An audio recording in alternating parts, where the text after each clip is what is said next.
Keberadaan pramu wisata liar di tempat pariwisata, keberadaannya semakin marak. Keberadaan pramu wisata yang tidak berlisensi cenderung akan menodai pariwisata di Bali.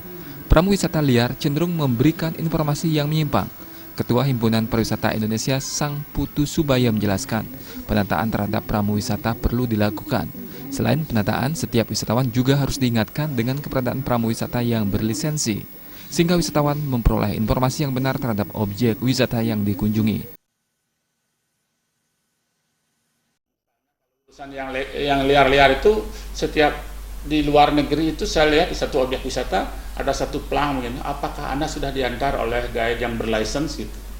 Itu diingatkan tamunya bahwa ini adalah negara hukum, segala sesuatunya ada pengaturan. Kemudian dengan cara mengingatkan seperti itu kan orang ditengok guide-nya gitu. Apakah udah pakai badge nggak? Ada otoritas, ada izin dari pemerintah.